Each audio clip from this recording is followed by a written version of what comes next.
अपना जी अहमदाबाद से। हाँ, बिल्कुल। पूज्य महाराज जी, राधे राधे। महाराज जी, ये कैसे पता चलेगा कि मुझे जो दुख मिल रहे हैं वो मेरे कर्मों का फल है या भगवान कृपा कर रहे हैं? देखो, है तो कर्मों का ही फल। कोई भी हो, अवश्य में भोक्तव्यम कृतम कर्म शुभाशुभम। समझना, जो हमारे शरीर की रचना हुई वो दो कर्म से हुई, पाप और पुण्य। इसकी रचना, मनुष्य देह की रचना पाप और पुण्य से होती है। देव देह की रचना केवल पुण्य से होती है। यातना देह की रचना जो नरक में होता है, शरीर मिलता है, वो केवल पाप से होती है।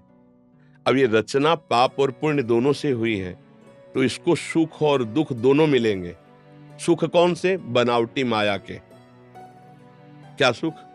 इतना रुपया, इतना पैसा, इतना पद, इतना भोग सामग्री, परिणामता हाथ में कुछ नहीं। यहां से चलोगे क्या आपके पास? तो वर्तमान जीवन को भोगों में व्यर्थ नष्ट करवा देना इस सुख का फसाव है। वर्तमान भोगों को सत्य मानकर उसके प्रतिकूल अवस्था प्राप्त होना दुख। हम चाहते थे इतना लाभ मिले, इतना घाटा हो गया, दुख। हम चाहते थे जीत जाए, हार गए, तो दुख। तो जो दुख और सुख है वो यहाँ का मृत्यु लोक का माया रचित है, और वो पाप और पुण्य के प्रभाव से प्राप्त होता है, सत्य नहीं है। अब इनको भोगने के लिए ये रचना रची गई है। अब हम भजन शुरू किया, ये हमारी नई खेती है, पर पुराना जो हिसाब इसमें जमा हो चुका है अब भोगना पड़ेगा। 10 वर्ष में ये होगा, 18वें में ये होगा, 25वें में ये होगा, तो वो होगा। अब हम उसको कैसे सहन करें? तो उसको हम प्रसाद रूप में लाते हैं, भाव बदलते हैं कि अब हम तो भगवान की शरण में हैं।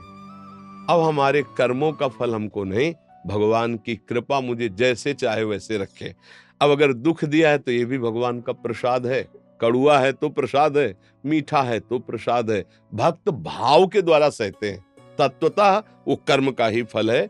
भगवान किसी को दुख नहीं दे सकते, भगवान किसी का अमंगल नहीं कर सकते। ये बिल्कुल बात लिख लो। जैसे सूर्य भगवान को कहा जाए कि तुम्हारी ताकत हो तो अंधेरा करके दिखा दो, तो सूर्य भगवान की ताकत नहीं कि अंधेरा करके दिखावें, क्योंकि जब तक वो रहेंगे तब तक अंधेरा आ ही नहीं सकता। उनके जाने के बाद ही अंधेरा आएगा। ऐसे ही अगर मजाक की, विनोद की भाषा में हम कहें तो भगवान की ताकत ही नहीं कि वो मंगल कर सके। क्यों? वो उनका ऐसा है ही स्वभाव। जिन्होंने जहर पिलाना चाहा, जिन्होंने मारना चाहा, उन्हें परम पद दिया है। जिसको मारा भी ना, उसे परम पद मिला है, जो ऋषि मुनियों के द्वारा वांछित था। आज तक श्री भगवान के द्वारा किसी का अमंगल हुआ हो हमें बता दो। मंगल भवन है, अमंगल करने की सामर्थ्य ही नहीं उनमें। सर्व सामर्थ्यशाली भगवान में एक सामर्थ्य नहीं, वो किसी का अमंगल नहीं करते। तो बोले हमारा अमंगल क्यों हुआ? अवश्य में भोक्तव्यम कृतम कर्म शुभाशुभम। तुमने अशुभ कर्म किए और शुभ कर्म किए, उसी का तुम्हें परिणाम। भगवान किसी का मंगल, जिन्होंने भगवान को मारना चाहा, भगवान ने उनको परम पद दिया। अमंगल कैसे कर? अमंगल हो ही नहीं सकता। कभी बताना, सोच के बताना कि भगवान ने इसका अमंगल कर दिया, कभी कहीं भी। अगर अभी दिमाग में कोई आ रहा हो तो हमें बताओ, भगवान ने किसी का अमंगल किया हो? किसी का मंगल नहीं, वो मंगल भवन है।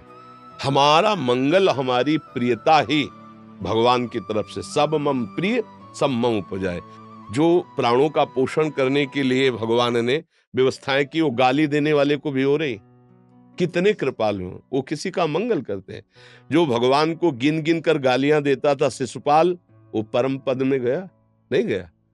ये जितने भी दैत्य राक्षस सब परम पद में गए। जब राम भगवान अवतार लिए और जब राम रावण का युद्ध हुआ, पूरा युद्ध समाप्त हो गया, तब इंद्र ने अमृत वर्षा की भगवान की आज्ञा से। तो भालू कपि जो थे वो जीवित हो गए, एक भी निशाचर जीवित नहीं हुआ। तो पूछा गया कि प्रभु ये आश्चर्य, अमृत वृष्टि तो दोनों दल में हुई, लेकिन एक भी निशाचर नहीं जिया और भालू कपि सब जीवित हो गए, ऐसा क्या? तो बोले निशाचर सब जीवन मुक्त हो गए, क्योंकि सामने राम जी थे और भालू कपि के सामने राक्षस थे, राक्षसों के सामने राम जी थे। वो मरते समय राम जी को देखा तो परम पद में गए, और इनका मरते समय दर्शन था सामने राक्षसों का, तो अमृत वर्षा हुई और ये जीवित हो गए, एक भी निशाचर जीवित नहीं हुआ, क्योंकि सब परम पद को प्राप्त हुआ। भगवान ने जिसे दंड भी दिया तो वो परम पद में आरूढ़ हुआ, जो बड़े बड़े ऋषि मुनि साधना करके प्राप्त करना चाहते हैं। तो अगर हम भाव से कहते हैं, शरणागत है, कि अब जो भी दुख सुख प्रसाद हो श्री भगवान के द्वारा ही निर्धारित है, क्योंकि हम भगवान की शरण में है, तत्वतः वो कर्म ही है। भगवान किसी को दुख नहीं देते, भगवान सुख समुद्र है, भगवान किसी का अमंगल कर ही नहीं सकते। हमारे कर्म ही हमका नाना प्रकार के दुख और अमंगल देते हैं, अन्यथा नहीं। क्योंकि तत्वतः बात भाव में हम कहते हैं कि अब हमारा जीवन भगवान को समर्पित है, सुख आवे तो भगवान का दिया हुआ, दुख आवे तो भगवान का दिया, ये हम भाव में कहते हैं। लेकिन तत्वतः वो कर्म का फल है, भगवान किसी को दुख दे ही नहीं सकते, कभी किसी को नहीं। आपको कहीं उदाहरण मिले तो हमको भी बताना, भी तो हमें नहीं उदाहरण मिला कि भगवान ने किसी को दुख दिया है। जैसे नहीं कह देते भगवान ने ही तो सबको माया में फंसा रखा है, तो हमें लगता है कि भगवान ने नहीं फंसा रखा, आप फंस गए हो, आप ही ने है। भगवान तुम्हारे सामने आके बोले हैं क्या कि तुम व्यभिचार करो? भगवान बोले थोड़ी तुमसे कि मदिरा पान करो। भगवान तुमको कहा है क्या हत्या करो, तुम लूटपाट करो? भगवान ने कहा है? भगवान ने तो गीता में जो कहा वो पढ़ लीजिए, भागवत में जो कहा वो पढ़ लीजिए, संत जन उन्हीं के तो गीत गा रहे हैं, कहीं भगवान ने आदेश किया। और भगवान ने कहा है ऐसा करोगे तो ऐसा दंड मिलेगा, ऐसा करोगे तो ऐसा फंस जाओगे, ऐसा करोगे तो मुक्त हो जाओगे। तो कहते हमको क्यों बना दिया, हमको क्यों फंसा दिया? लोग प्रश्न करते हैं, हमको क्यों फंसा दिया, हमको क्यों बना दिया? तो अब लौट के आओ, तुम देखो, खोजो, तो पता चलेगा कि खोजने वाला नहीं रहा, जिसकी खोज हो रही थी, जब मिला तो दो नहीं रहा, वो एक ही रहा।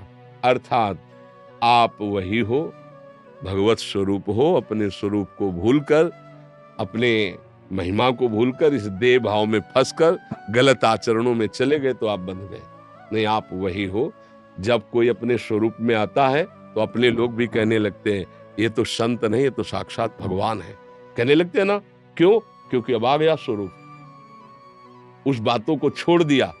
जब अपने स्वरूप में आए तो भगवान का अंश तो था ही, वो भगवत स्वरूप हो गया। तो बहुत सावधानी से, हमें भगवान कभी दुख या कभी अमंगल कभी नहीं दे सकते, उनका स्वभाव ऐसा नहीं।